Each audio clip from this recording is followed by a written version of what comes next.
আব্বে শালা তুই আমার সব রক্ত ফেলাই দিলি, এতগুলা রক্ত এখন আমি কোথায় পাবো? এখন আমার পরিবার কি খেয়ে বেঁচে থাকবে? আব্বে শালা এত চিন্তা করতেছিস কেন? আব্বে তুই আর কি বুঝবি, এতগুলা রক্ত কত কষ্ট করে জোগাড় করতে হয়। আব্বে তুই টেনশন করা বাদ দে, আমি তোকে এখনই 10 গ্লাস রক্ত দিতেছি। আচ্ছা তাহলে এখন তুই এটা খেয়ে নে আর মশা হয়ে যা, আর দেখি তুই আমাকে কতগুলো রক্ত জোগাড় করে দিতে পারিস। আচ্ছা ঠিক আছে দে। এখন চল। আরে আগরবাতি, এখন আমি কি করব? আব্বে দেখলি রক্ত নিতে কত কষ্ট হয়? আব্বে কষ্ট তো আছে, কিন্তু আমি হাল ছাড়বো না, অন্য বাড়িতে চল।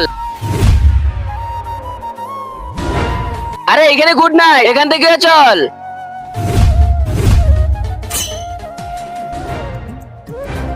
আরে এইখানে দেখ কোনো কিছু নাই, এখান থেকে রক্ত নিয়ে আয়। আচ্ছা ঠিক আছে আমি নিয়ে আসতেছি।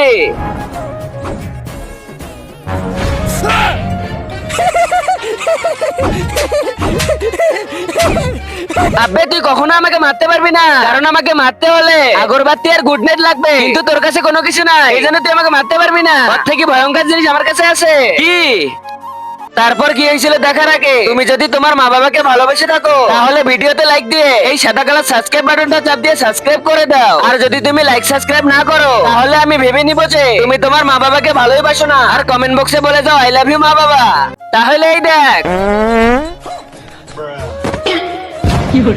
শালা আমার সাথে পাঙ্গা নেই।